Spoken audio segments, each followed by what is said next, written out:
The broadcast is now starting. All attendees are in listen-only mode. Hello and welcome to another National Road Safety Partnership Program webinar, changing how we change and overcoming resistance to introducing new policies. So, my name is Jerome Carslake. I manage the NRSPP and its many activities. To find out more about our program, if you can just go to the next slide, please, Daniel. You can go to our website, register for the newsletter, and you'll be kept up to date. So, today's session is approximately going for 60 minutes with plenty of time for discussion throughout. Daniel and I want to have quite an interactive discussion, so we'll be feeding questions in where they fit. And we'll also be recording this session, and it will be shared through the NRSPP website should you want to follow up later on with it. We certainly love your input, so please send through your questions, typing into the question box. And now we're going to dive into our presenter. So, Daniel Abbas, welcome to you. Good morning, Jerome. So Daniel works extensively on disruptive technology business models and the alignment of expectations and social acceptance.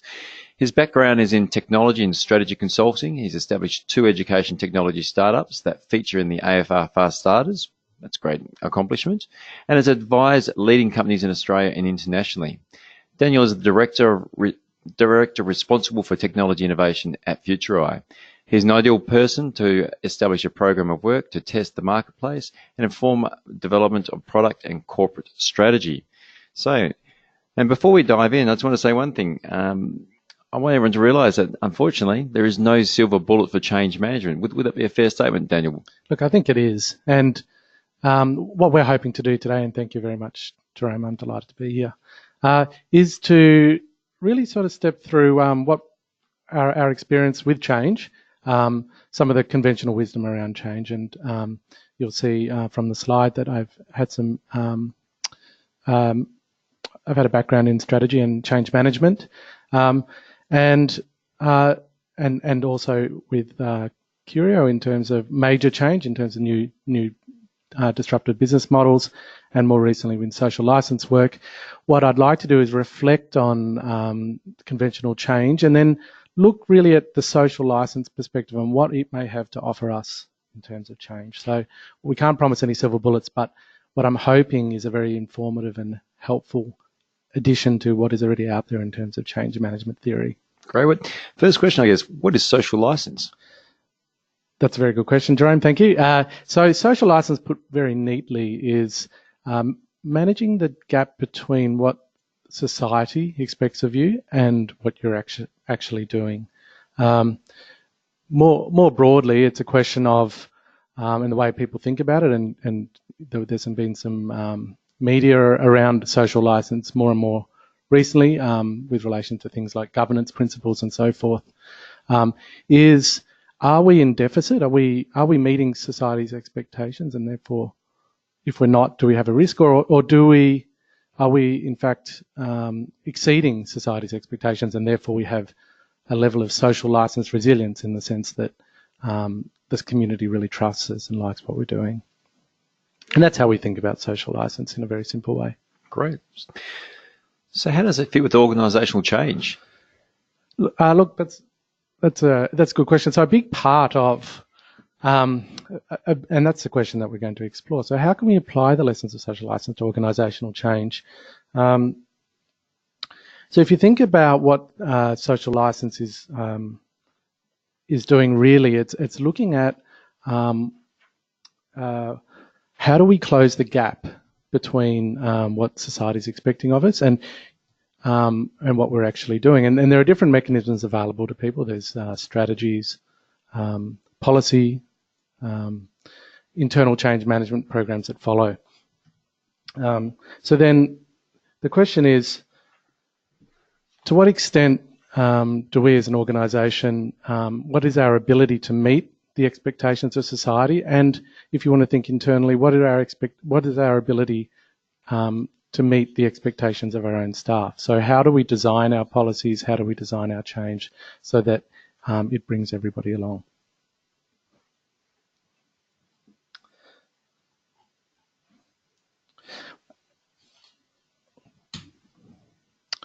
What I thought I might do, just before I jump ahead, is I'm going to really do 3 things today. I'm going to, first of all, I thought it'd be useful for us to reflect on some of the conventional change management theory, and look at where where some of the strengths of those things are, and where there are some things that sort of leave us hanging a little bit, and where social license might fill in some of the blanks for us.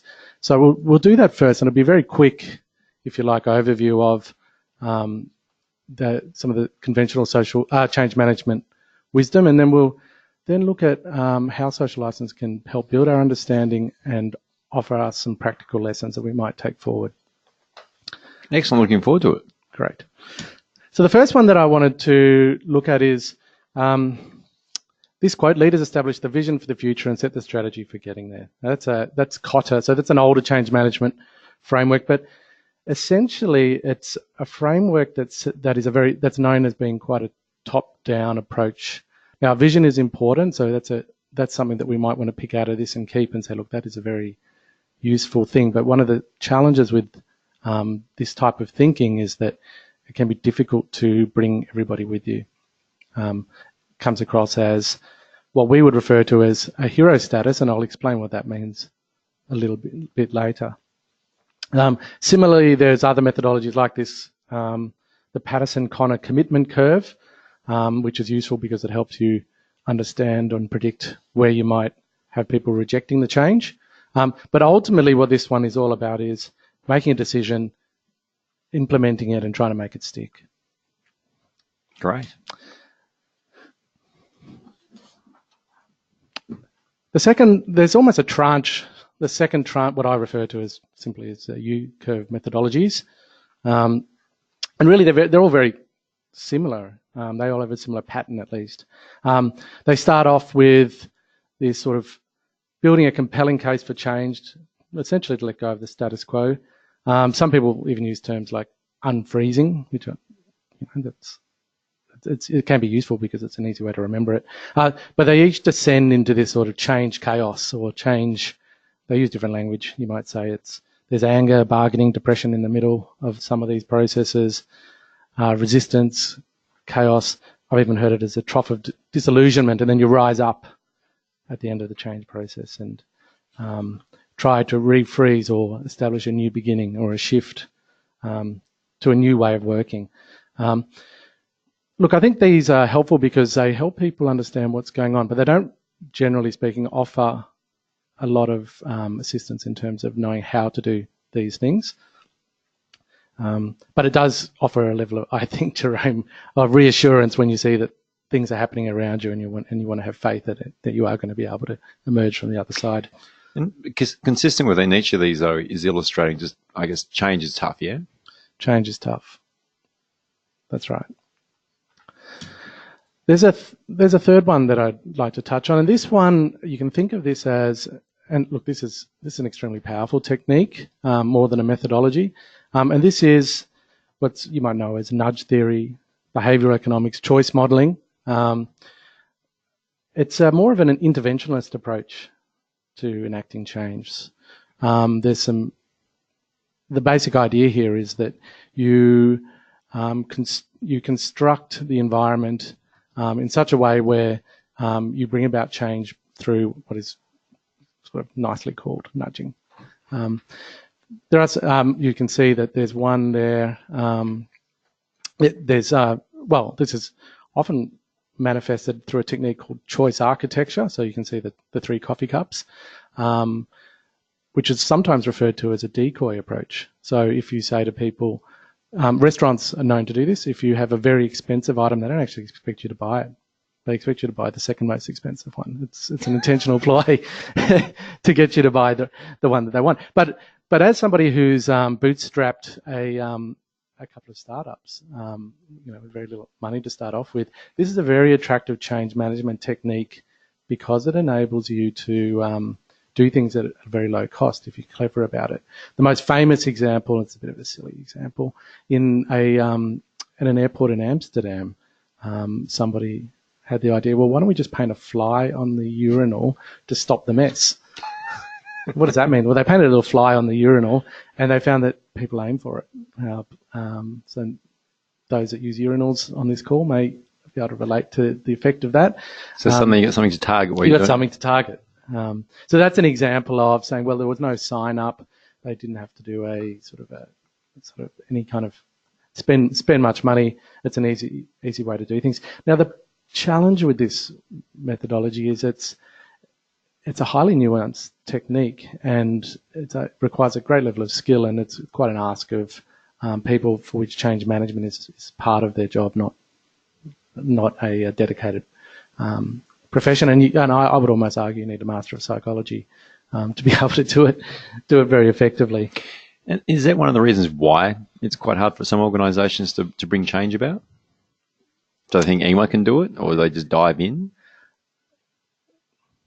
Look, I think being able to understand the nature of the change challenge and then being able to act in a proportional and appropriate way is really the hard part, because if you know what you're dealing with, then you can have a discussion around the table about, well, what is the proportional amount of resources, effort, do we need to bring in experts, can we manage this ourselves?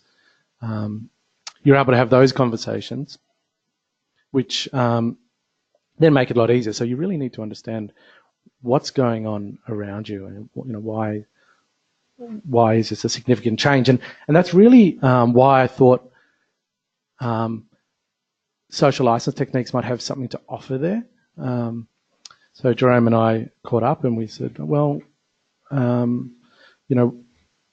are a lot of things that are central to social license in terms of understanding of what is going on around you that would help people through a change process. And the two things that I want to cover today, or step through with the audience, is helping us understand the nature of resistance. I think you really need to understand what's going on, and there are a number of very good ways of doing that already, but this is an additional perspective which I find very helpful. But why is that so important? Well, it's a little bit like strategy formation. If you fail to have a good diagnosis of everything that's going around, whether it's a PESEL diagnosis or any other type of diagnostic that you might apply, if you don't apply several different lenses to a problem, then you won't get several different perspectives, and without those different perspectives, you may end up with some blind spots and not be able to explain what's going on, and you may formulate a strategy that doesn't address those blind spots. And that's where, as you said before, change suddenly feels very hard, because there are things happening that you haven't been able to explain and haven't been able to anticipate. And that can lead to disaster in the future, I guess. That can lead to disaster in the future, or at least derail things somewhat. And on that, I mean, the importance of an effective change management process is that, and you see this happening, people develop change toolkits for their organisations or for their industry group, or across potentially even a government as a standard. It is important that there's a language and a process that people understand. So I thought I would share the structured process that we use in social license, because of the way that it helps address resistance. Great. So is there a one-size-fits-all? There's not a one-size-fits-all, but there is one philosophy that I think goes a very long way, and that is, when overcoming resistance, it's as much about how you introduce the change as what the change is. Great. Let's learn more. Okay, let's jump in. Okay, so Jerome is looking at me quizzically. What is this? What is this thing? So this might not be what you expect to see first up when we're talking about change management. Let me explain what this rather complicated looking thing is. This is a diagnostic tool that we use in social license to diagnose society's values and expectations. And if it's helpful, then think about this as maybe this is the values and expectations of your own organisation, and as it relates to a particular question. So along the left, there are different stages that we see issues and questions go through. So they emerge, they become better known. You're able to frame the challenge, and then there's a response, and the response may be a government regulation, an internal policy response, might be for organisations, it might be a strategy, And that's what we call the governance phase. And then moving from there, you move into something that we call the normative phase. So let me pick up. So I'll give you an example. So just a thought for you. So what about, as an organisation, you're bringing in zero tolerance for alcohol? Yes, so that's an excellent example. So if you were to, well, let's talk about more broadly about the introduction of or the banning of drink driving. I'm not sure exactly when that came in. Jerome, do you know? Well, we're flashing back in time a little bit. Right. So eminently sensible thing to do, banning drink driving. But I do recall that the idea of if you drink and drive, you're a bloody idiot, right? Was the expression. But there was a second part to that sentence that you heard bantered around bars or pubs, which I won't repeat because I don't want to reinforce it, which then said that really demonstrated what the social norm or view was, maybe not of all of society, but of some subcultures of society and their view to whether or not it's okay to drink drive. And that was some time ago.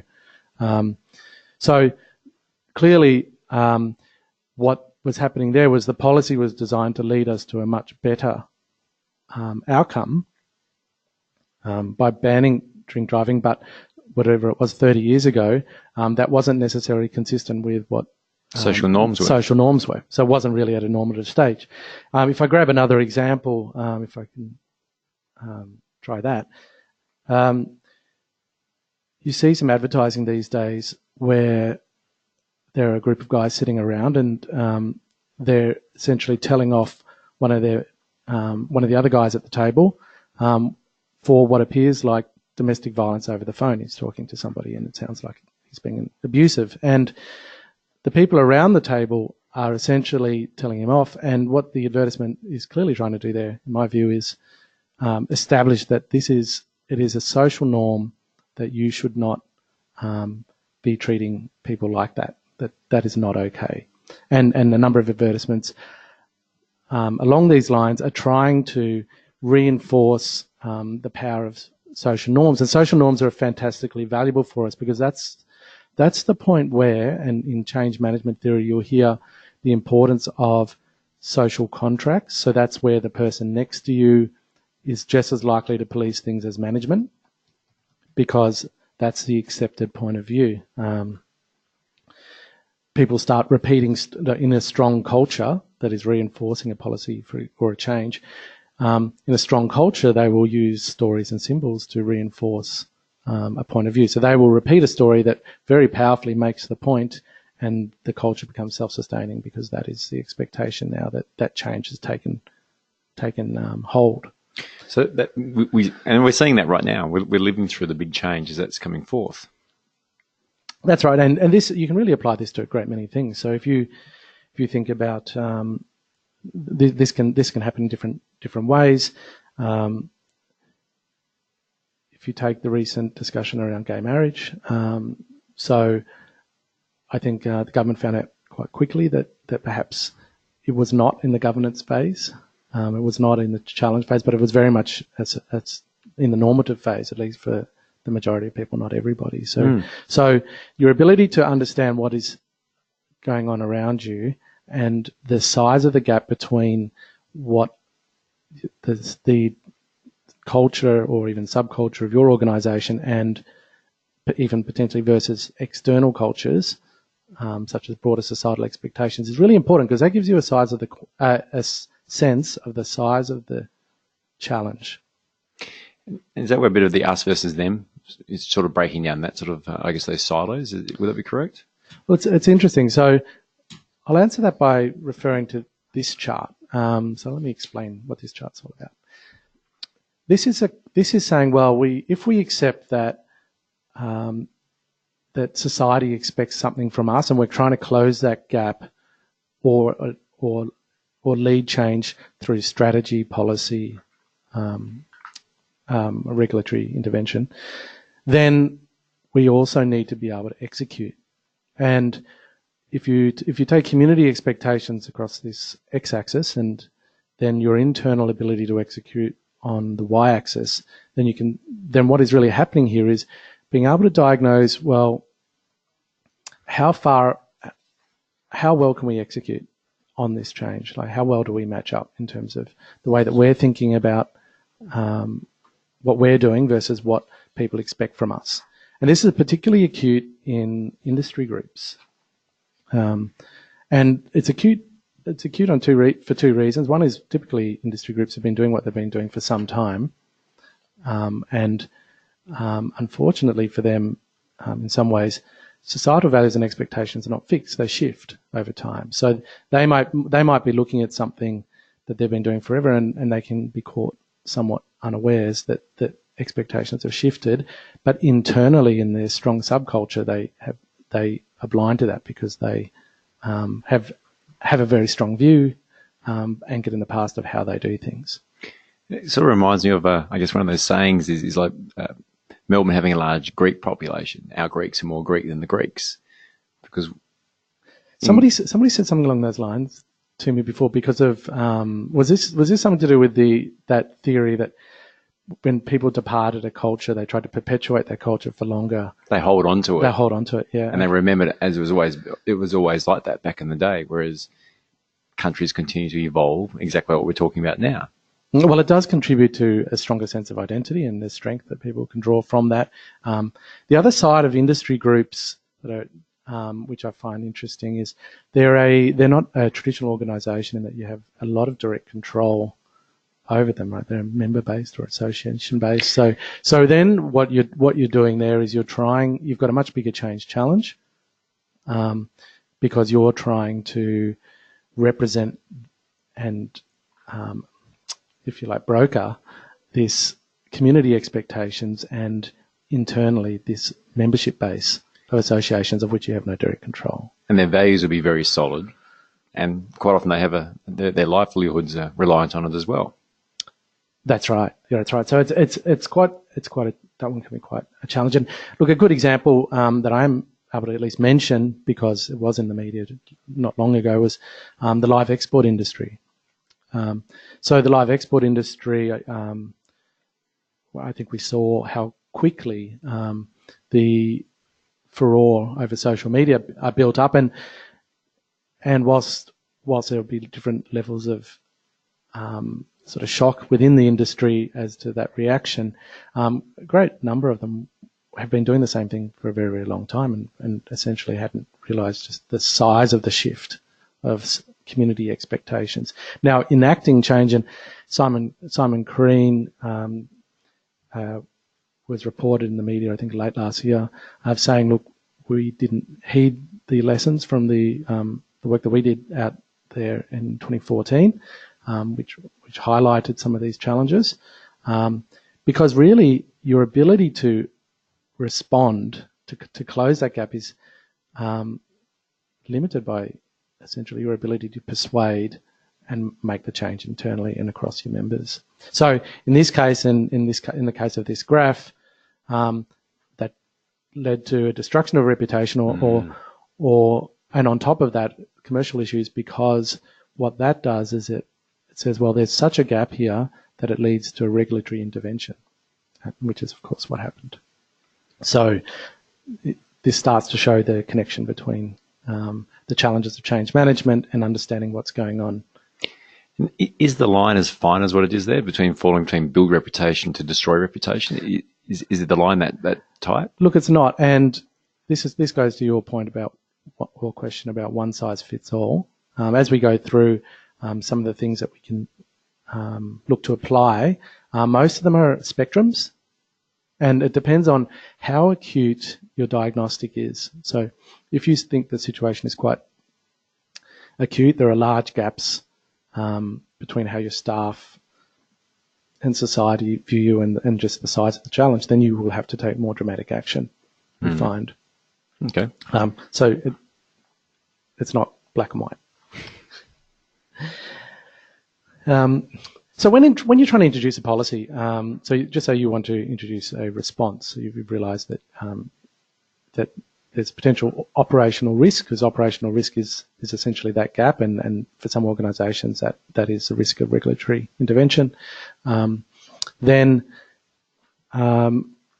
the temptation is to introduce a policy and then sell the benefits, to essentially and then overpower those that don't agree with you. If I relate this back to the Kotter view of change management, that is that it's all on management to set the strategy, define the vision, and build momentum and make it stick. That's some of the language you'll hear used across those styles of change management. And the temptation here is to say, well, look, the facts say that this is a very powerful reason to change. But of course, it doesn't factor in the human element, and there's a risk of being out of touch with the views of the people in the organisation. So much so that it can be viewed as an irrational resistance. So I'm an engineer originally, and what I've found very useful is having a way of thinking about and tackling irrationality, like this idea that people are people and you never know what they're going to do, right? That you might hear that refrain sometimes. Oh, look, you just can't predict what people are going to do, right? And what I'm hoping that we can do here is start to talk about, well, how do you predict how people are going to view things through what it might otherwise be written off as some sort of irrational response to change? Now, if I was to define irrationality as, given facts, should people respond in a predictable way? And the answer is actually no, right? And that's because when you think about how people are going to respond, there's a perception or a psychological response that you want to understand. And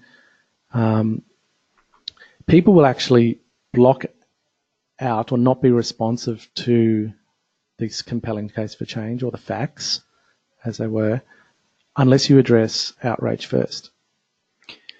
So you're saying here, so if I present evidence on something which might be counter to what I believe in, I'll get my back up and probably dig myself in further? Absolutely. So if I said to a person that was on social media and quite rightly upset about what they've seen around live exports, and I said, oh, by the way, did you know that cattle are safer on ships than in the field?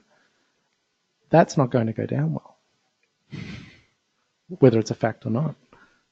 So unless you can address outrage first, and I think people know this intuitively, and I'm sure the listeners say, well, of course, you need to calm people down, you need to draw out in the conversations, but sometimes you don't have the luxury of those individual conversations. So it's, what is our communication? What are our communications? How do we build that into our communications? There's a great comment here from Paul. To understand perception, one has to have empathy to help understanding. Empathy is absolutely critical. That's an excellent point. So let's if we can, we'll jump to the next slide where we're going to look at some work by Peter Sandman, who essentially through his work on risk communications said, well, what are these drivers of outrage? In other words, what are these human reactions to essentially injustices? Now, there are various forms of resistance. There are various forms of resistance other than outrage triggers, and it's really important to remember these. And again, I'm not trying to provide a holistic, full, complete picture of it, of all things. Some of these would be ideology, long-standing revenge, resentment, that sort of stuff, self-esteem issues, greed, these sorts of themes. You also want to make sure that you've got your incentives aligned, and I'm sure we'll come back to that as we start thinking about how to tackle some practical road-related challenges. How do the incentives line up? But the outrage triggers is a really, I find, useful lens and diagnostic that we can apply. So in the 1 through 5 in that little square there are the ones that feature most heavily and probably have the most power behind them.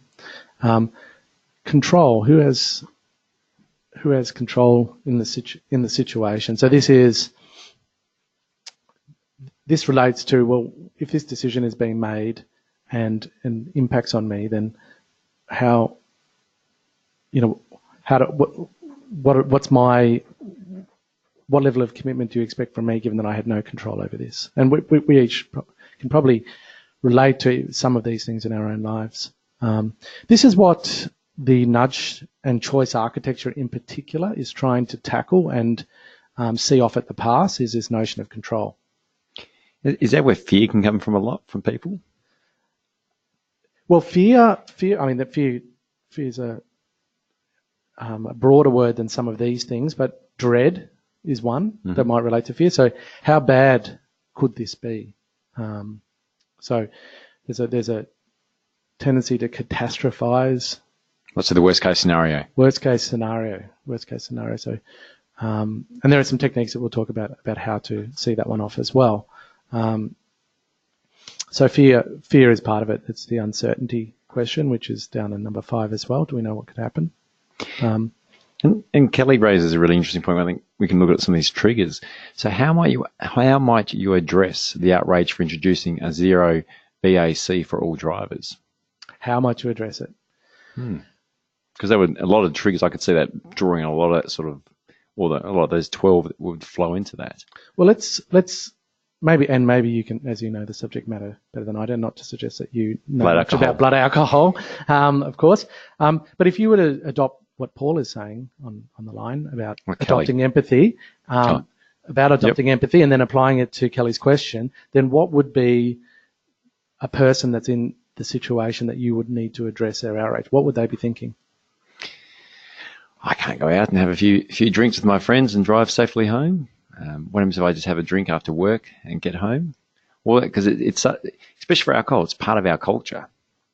I can't even have one drink. So it's partly the difference between when you're on the job and when you're not on the job, is that? And that's a good question. And should an organisation have a higher expectation? How do they deal with that if they introduce a 0 tolerance? And some organisations are doing that when they go, but the BAC is 0.05. Why should my organisation have a tougher stance on that? And I think Kelly's followed it up by saying, look, why can't I even have one drink? Right. And so then there's a question about, well, what is the policy objective? So what are you trying to achieve with the policy? Is that the full story? Because if you frame this as something as simple as that, because there is the outrage response to things is to make things into a black and white situation. The fact-based thing is to examine grey areas and to break things down and to look at things as they interconnect. So when looking at this, you would need to understand, well, what is the language in that policy? How is it, and we'll talk about this process, how is it acknowledging what we've discovered by adopting empathy for this person's view and running it through these things? How does it acknowledge that?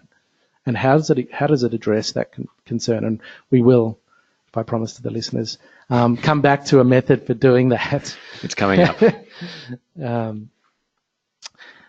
I'll be very interested to hear if anyone on the line wants to relate anything to these outrage triggers. I appreciate the one from Kelly. Well, David makes one here. Many large organisations use a PROSCI as a well-established approach that works well. What is different here? We might get David to spell out the acronym. So. If you do that, David, we'll throw that back at Daniel as we keep moving along. No, I mean, quite obviously, it's a methodology. And look, maybe it's not different. I don't know PROSCI, so I can't answer that, David. But I will press on, and Great. I would love to hear you say if there is any differences. If not, then I think we should all be looking at PROSCI. Okay.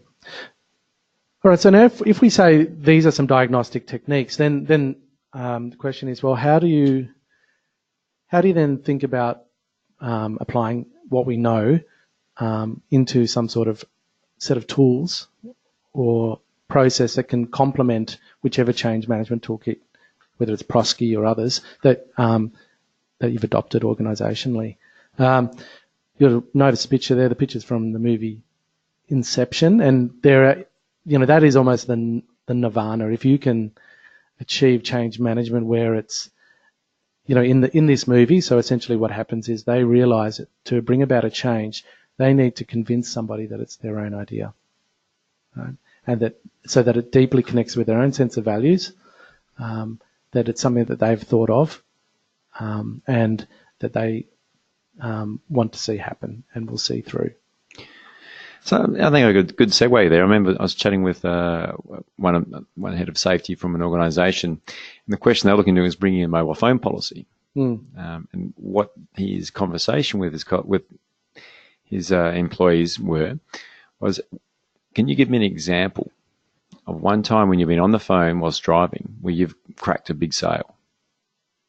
Or do you think when you're driving, the fact that you're focusing 60% of your time on driving and 40% on the client, do you think that's a good image for the organisation? And so if you can demonstrate both of them, it doesn't matter. Happy to support the mobile phone policy. If not, what do you think is the best path forward? And the workers then came up and when they pondered on it, actually came through and they said, I don't think we should be making calls to our clients or at all whilst driving. And they arrived at the decision and then the company implemented it. I mean, that's a good example of a couple of techniques at work, which is to give a sense of control. Now, I don't want people on the line thinking that it's ever a case of, that it's ever okay to have an internal mobile policy that is not going to lead to good safety outcomes. But sometimes control can be around what you would call the negotiable side of things. There's typically negotiables and non-negotiables. Sometimes it's how something's implemented, and some of the things around the edges of the policy. So I'd like to talk about the genuine conversation as a basis for change management. So we're talking a little bit about control, and look, there's a lot of information on this slide, so let's pick it apart so that we can understand what's going on. So the bigger the gap between that you need to address, that you came up with in the diagnostic between what people are expecting, where people are at, and the change in which you're trying to bring about, then the further up this ladder you need to go. Like, just to put it crudely, the further up this ladder you might be wise to go. So what we have here is really a spectrum that goes from the bottom section is really around one-way consultation, which hopefully people haven't experienced too much of in their lives. It's a very frustrating process. I went through a little bit of that with some recent SkyRail stuff. But anyway, and then moving into sort of higher level, more productive, if you like, co-creation style control sharing. Now, why do you share control? And we've sort of touched on most of it, which is trying to shift a sense of ownership away from management onto the staff. And why do you do that? Well, because we want to move into that normalization stage, and we want to tap into the great power of social norms, social contracts, and a culture that is in line with the change we're trying to make. So it might be useful for people to reflect on where their organisation sits, not just internally between decision makers and people implementing those decisions, but also with, and this can be often more challenging, with suppliers and important stakeholders. Sorry, go ahead. No, I was just wondering. So does this vary depending on the type of policy you're trying to do, or would you say this is pretty consistent? I said the main predictor is, look, some organisations will adopt a certain position because that's the culture of their organisation. Some people will realise that a position no longer serves them because they've got too much ground to make up in terms of the size of the change. So if you've got a big gap between what you want, what you want to happen and what is currently happening, then you would say, well, we need to. Our traditional approach of informing people after the fact is not going to work. There's just too much of a deficit here with the people. We need to reset and need to think about shifting to a different posture.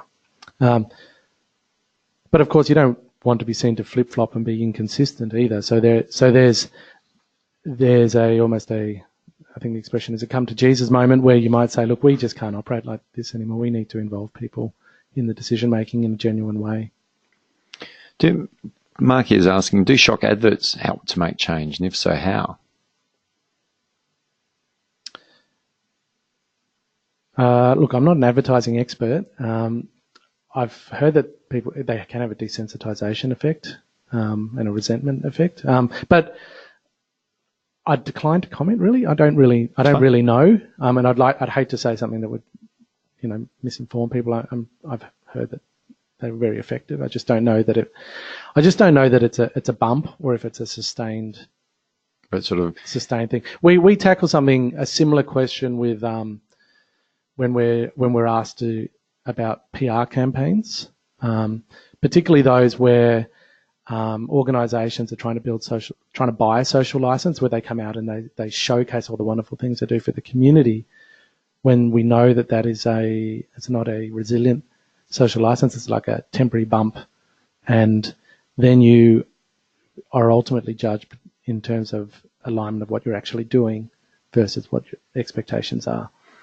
With an election coming up, we always see them in the prelude to them. Well, yep. I won't comment on that too much. So this may be a useful thing to reflect on. I'll talk about how we bring this together into a process in a minute. We've got another question. There's a comment to have. I'm sorry, Jerome, I might be taking your role in this. No, process. that's all right. Dive on in. It is common to have an organisational implement change which is contentious, yes, where some stakeholders at the same level of impact support and others are against. How can you use social licence to get everyone on board? Well, what I would say is we're going to talk about a process called DAVE a little bit later on, and that process will cover that. You're like Dave. Dave's good. Dave's good. Dave's good. So the short answer, which we'll come back to, is that you need to expose all those views and encourage dissenting views in that process. All right. Can you be trusted? I'm not talking to you, Jerome, because you can be trusted. So part of the process of change is trust, which we all know to be true. So the bottom three are, they sound like they're like, why would you ever do those, right? But it's not whether you're doing them; it's whether or not you are bending things. If you remember what we were saying about this desire to focus on the positives and overpower people, there is a tendency to disregard or spin negative truths, and misleading can often be perceived as just omitting information, telling part of the story that's favourable for the change that you want. So it's not misleading, and spin doctor are actually not uncommon to find in terms of the relationship between decision makers and other people. So again, it's important for organisations to understand, well, how are we viewed on this ladder? Do you think that some of the decrying that you see out there around calling fake news and those sort of things is trying to play to that sort of misleading spin doctoring sort of approach? Well, they try to, but what we can talk about, let's talk about this thing, because this thing might be able to help us answer that. The communication seesaw. So the way in which you message change is critical, because that's where it starts. Where is that first point of contact? And the interesting thing about it is that it's counterintuitive. So the more you address the concerns or the risks, so if you think about that trust thing, and the more you talk about the negatives of the change that you're trying to introduce, or acknowledging the negatives, the more that staff will focus on the benefits. Sounds a bit counterintuitive. No, I think it's spot on. I always argue the case: if you make a mistake, own up to it, and it just puts it out straight away. So it reminds me of I was listening to Eddie Izzard 2 weeks ago. He's a comedian, and he's got a stick on the first thing he does when he goes to a party is he walks around breaking things and then admitting to it very loudly and publicly. just to demonstrate the strength of his character. It's one way to be memorable. It is one way to be memorable. He's actually running for Parliament. He said he wants to run for Parliament in 2020, so let's hope that he doesn't carry that one through.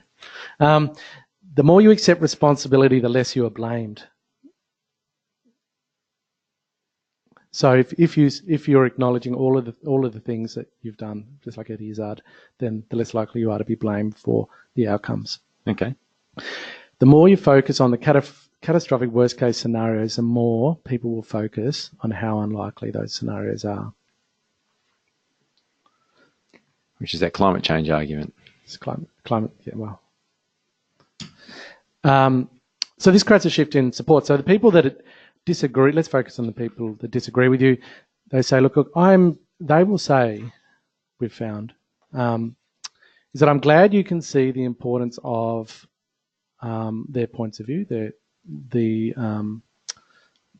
their objections, and that they told us that and we've acknowledged it.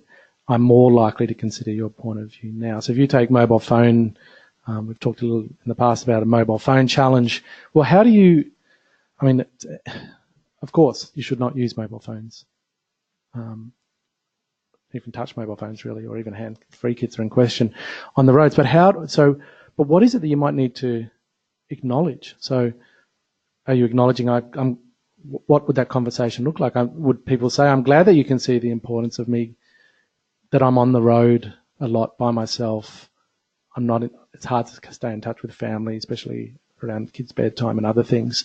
I'm glad that you've acknowledged that. I'm more likely to now consider what you're saying. So that is just a very simple and apologies for those people that spend a lot of time thinking about this, a very quick reference to something that might relate to people and what they're thinking about. Ultimately, it's challenging, and we find that this is a leadership challenge, and the reason why it's a leadership challenge is because it's a question of vulnerability. How vulnerable are you willing to be in your conversations? Now, the language here may not resonate with people.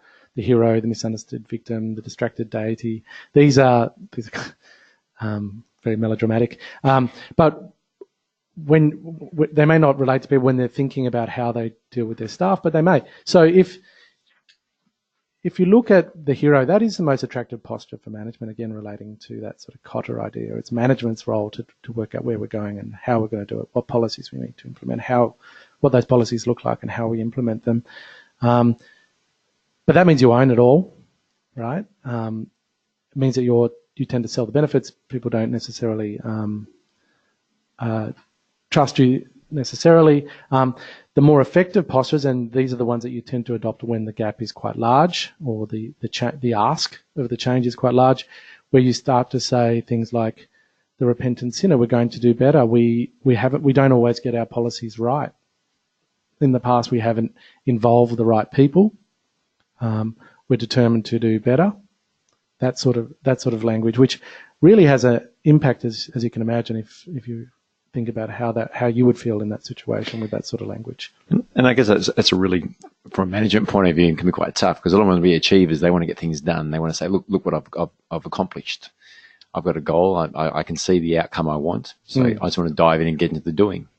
Well, that's right. And particularly when they've got their own views about what the answer might be, right? And feel the pressure to have a view of, you can't just put out a problem and say, look, we need an answer and we don't have any answers. That is challenging for people, right? Even if they do have the answers, to resist the temptation to volunteer the answer and without creating the space for people to be able to arrive at on their own is quite challenging for leaders.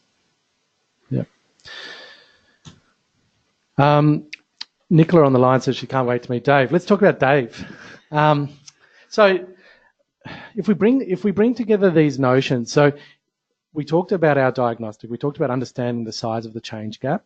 We talked about understanding some of the outrage triggers, particularly control, particularly trust, and some of the other things.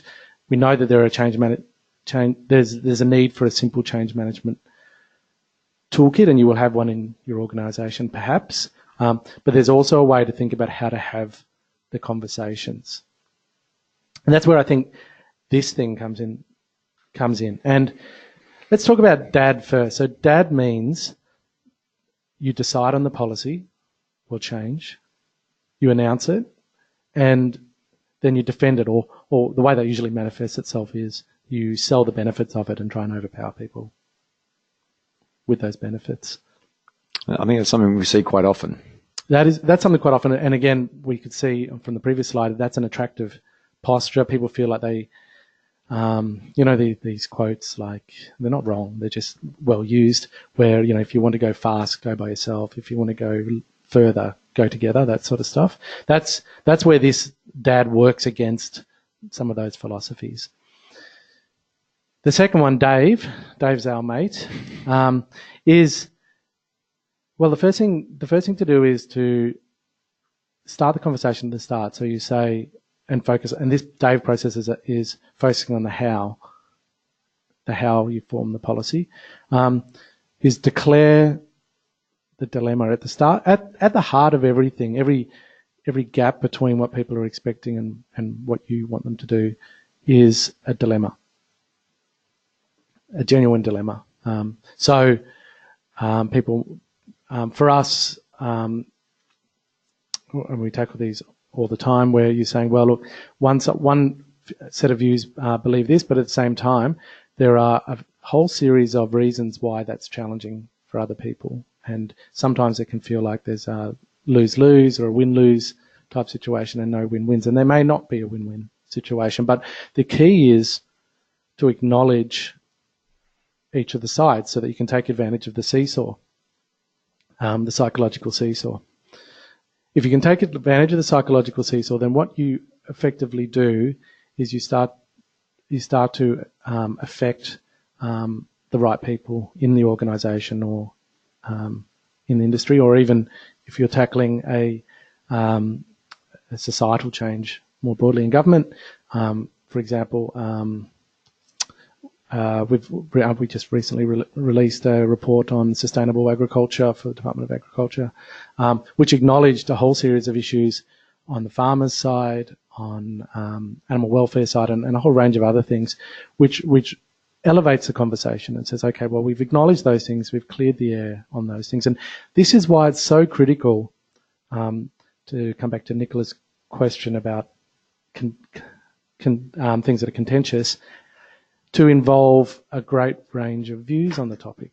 I'm doing something at the moment on ethical AI, and we're bringing together civil society activists, unions, industry leaders, government, other groups, intentionally to bring together as many different views as possible on the topic, because you do want to air that, because what you want to do is you want to build into your messaging a way of acknowledging and addressing those psychological outrage factors. So just by simply giving them a voice and hearing and listening to them. Look, it is. And sharing it with the other peers as well. So one of the things with, if we saw in that consultation letter earlier, is there is this notion of pro forma consulting, which is unfortunately probably most people's experience with being consulted, is that they're given a voice, but how's that reflected? How's that reflected in what goes out? So a technique that we would use is we think about how to influence audiences. People would think about, well, who do we talk to first? And the classic way is thinking about an upside-down U-curve. On the left, you've got the people that agree with you. On the right, people that disagree with you. And then you've got the middle part, which you'll battle for. It's almost the way that people conceptualize politics sometimes, the middle ground. The way that we look at it on an issue basis or a change basis is to say, well, who are the most highly involved? And then from there, and they're your core group. Highly involved, but with very differing views. Because they're also the ones that are the most authoritative and the ones that will have the most influence in your organisation or outside. And then after that, the attentive people, and then there'll be people that we regard as browsers or barely engaged with the issue.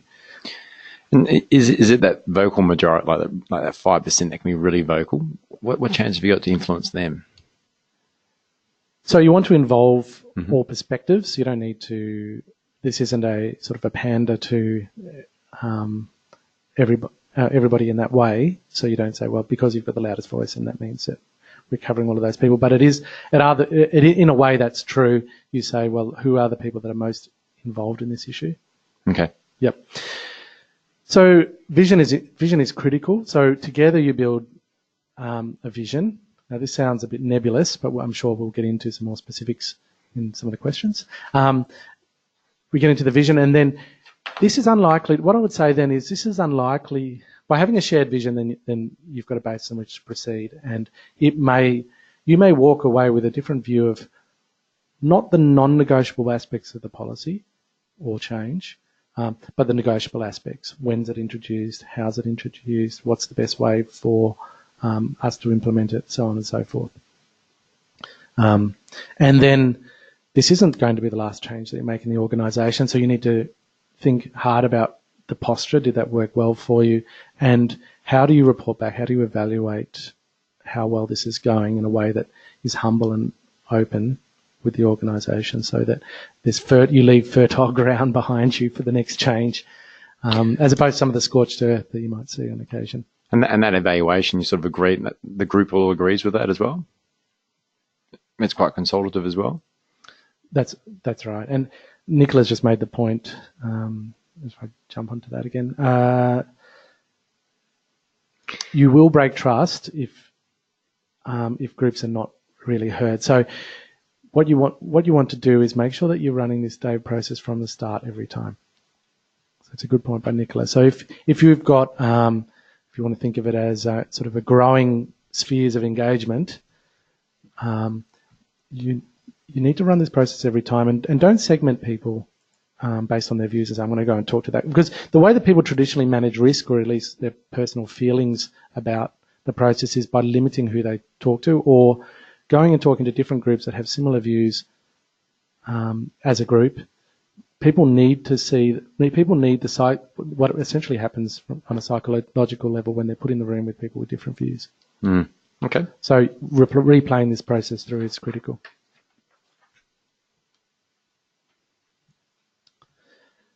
So that's how we tend to bring things together to address at least some of those core outrage drivers, which then makes way for that the access to that sort of rational discussion as part of the process. And something that I've found can complement the change management tools that I've used in the past, because it helps you have the conversation throughout, which the change management toolkits don't generally go into. Okay, great. Okay. I'll leave this up. This is really what we've covered. First of all, we looked at the change management methodologies that are out there, at least in an academic sense. And there are, of course, some that are in place in different organisations. We heard about one of those today. And then, first of all, understanding. You may find social license useful to understand, which is what that left column is all about, understand what's going on. And then to the right, designing a genuine conversation and process to complement what you're already doing. That's fantastic. So we've got a little bit of time now, sort of coming up towards the end of the webinar timing now. So if anyone has any questions, please feel free to shoot them on through. One question here, I guess, is if there's a real strong culture of resistance in an organisation, will this work on it? I mean, it's an interesting premise, a strong culture of resistance. So, I mean, so why is that? So I would just say, let's go back to step one, which is, well, what's happening inside the organisation? So you need to understand what that is. And I would suspect a strong culture of resistance is one where there's a disconnect between, going to Paul's point, there might be perceived as a lack of empathy for staff and a lack of appreciation for the views on the floor, and a posture by management that is not amenable to hearing various views, and a posture that is not genuinely consultative. So essentially, it's difficult to have a genuine conversation. Great. I think that was a great question to sort of close up, as we're sort of coming up towards the end of our time now. So Daniel, thank you so much for coming on in and giving us a bit of insight. I do really enjoy learning about Dave. We've used it and adapted and applied it quite often within the National Road Safety Partnership Program and other areas. So I hope any other organisation, you have any questions, please feel free to shoot through a query to myself, and I'm happy to pass them to Daniel or go to Daniel directly. We have a blog up as well. Feel free to provide comments on that. So thank you, Daniel. You got any last closing comments you'd like to make? No, just to say thank you, and I think it's been really fun for me. Really fun. Excellent. It's all about a good conversation. So thank you all very much. We have a very interesting webinar for next month. We're going to be talking about a bit of a darker topic, suicide in road transport. And this is actually people suiciding onto vehicles and other sort of impacts to heavy vehicles.